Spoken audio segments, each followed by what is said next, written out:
तुला अक्कल बिकल हाय का? हा, दिवसभर काय करत होती? संध्याकाळी आता 8:30-9 वाजले ना, आता गहू नीट करते वय? हा, कधी तुला अक्कल यायची? महाराज राहिले माग ना, आता संध्याकाळच ही करायला लागली. हा, कशाचं काम आणि कशाचं हे असतंय तुला?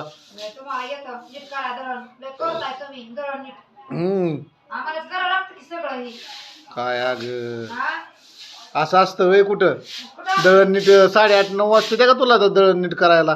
कशाच्या कामात असते काय माहित मोठ्या तुझे? कसलं तुला काम असतं काय माहित? कसलं काम असतं तुला? काय तोंड घेऊन बघतीय? काय करते? गहू तांदूळ नीट करायला लागली. गहू तांदूळ हिला अक्कल ना फिकल निसत तुळ. हा, किती वाजले ते आता? होय ग, दिवसभर काय केलं?